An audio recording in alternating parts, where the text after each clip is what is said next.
Good morning friends, দুষ্টু মিষ্টি চ্যানেলে তোমাদের সবাইকে স্বাগত। তোমরা কেমন আছো? আশা করি ভালো আছো। ভালো থেকো, সুস্থ থেকো। তো চলো আজকে কি রান্না করব সেটাই তোমাদের সঙ্গে শেয়ার করি। তোমরা দেখতে থাকো আর আমার সঙ্গে থাকো, ভিডিওটি স্কিপ না করে দেখবে। আশা করি একটু হলেও ভালো লাগবে। তো আজকে বাজার থেকে নিয়ে এসেছে মাছ, কাতল মাছ। তো আমি মাছে নুন হলুদ দিয়ে দিয়েছি। এবার আমি মাছটা মেখে নেবো। তার আগে হালকা একটু তেল দিয়ে দেব। তো চলো এবার আমি মাছটাকে মেখে নেব।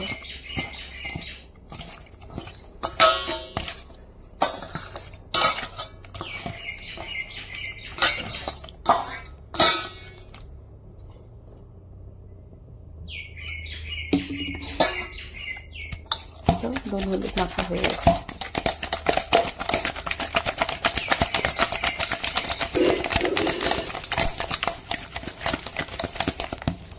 ব্যাস দেখো এবার সুন্দর পরিপূর্ণভাবে মেখে গেল।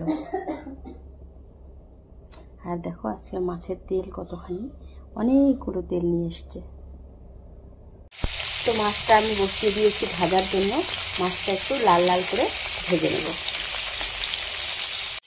মা ওদিকে কাপড় দিয়েছে মেশিনে, এবার কাপড়গুলো শুকোতে দেবো। হালকা রোদ উঠে গেছে। আর হচ্ছে কি রান্না করবো বলো?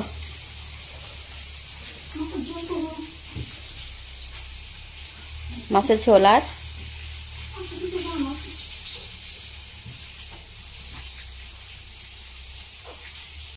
তো বন্ধুরা, লাল লাল করে কিন্তু আমি মাছটাকে ভেজে নিয়েছি।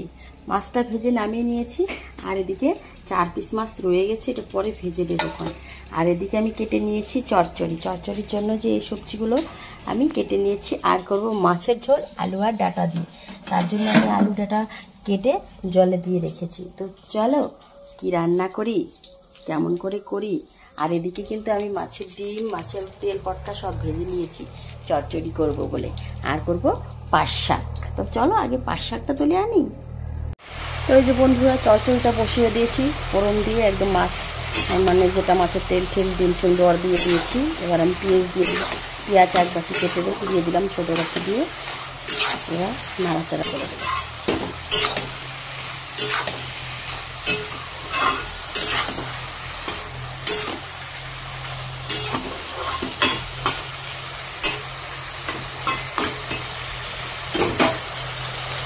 এবার ঢেকে দিল।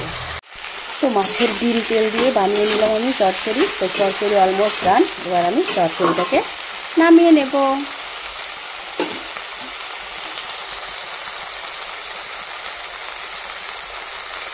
তো কড়াইতে দিয়ে দিয়েছি তেল, ফোড়নে দিয়েছি জিরে। এবার আমি মাছের ঝোলের জন্য আলুটাকে ভেজে নেব।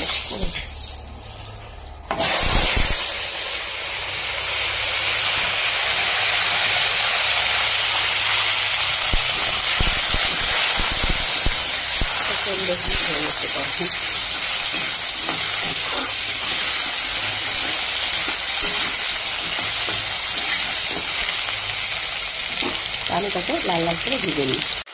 তো এই যে আলুটা লাল লাল করে ভেজে আমি দিয়ে দিয়েছি লঙ্কা বাটা, লঙ্কা বাটা, লবণ আর হচ্ছে যেটা যেটা দিতে হয় সেই সব মশলা দিয়ে আমি কষিয়ে নিলাম আলু আর ডাঁটা।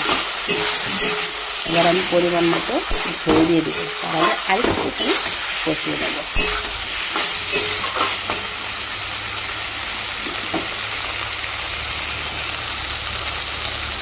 দেখো কালারটা দারুণ আসছে, জাস্ট ওয়াও। তো সবজিটা অলরেডি হয়ে গেছে বন্ধুরা। এবার হচ্ছে আমি ভেজে রাখা মাছগুলো দিয়ে দেবো। তো এদিকে আমি মাছগুলো ভেজে নামিয়ে রেখেছি। এবার মাছগুলো দিয়ে দেবো।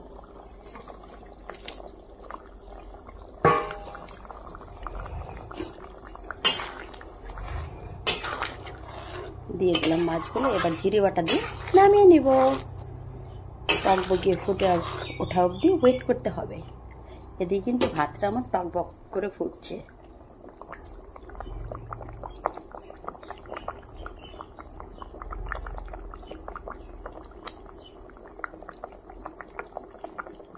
তো এদিকে তরকারিটা নামিয়ে ফেলেছি, বসিয়ে দিয়েছি পাট শাকের ঝোল বানাবো। তার জন্য আমি পেঁয়াজ কুচি করে কেটে দিয়েছি, লঙ্কা দিয়ে দিয়েছি, লবণ দিয়ে দিয়েছি। জল দিয়ে দিয়েছি। এবার এটাকে সেদ্ধ হওয়া অবধি ওয়েট করতে হবে। এদিকে চলো শাকটা কেটে নিই। তো শাকটা কেটে ফেলেছি, এই যে কুচি কুচি করে পাট শাক তুলে নিয়ে এলাম জমির থেকে।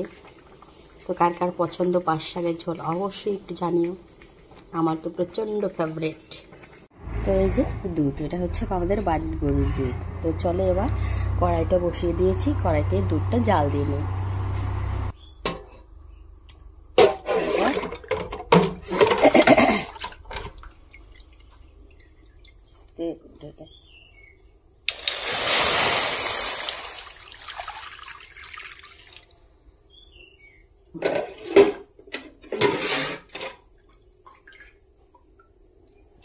এক কিলো,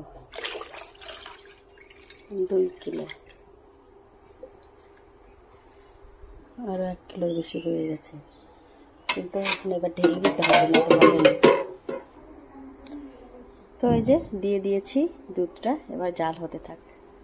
দেখো কতগুলো দুধ, 7টা ব্যাস দুধে সবাই।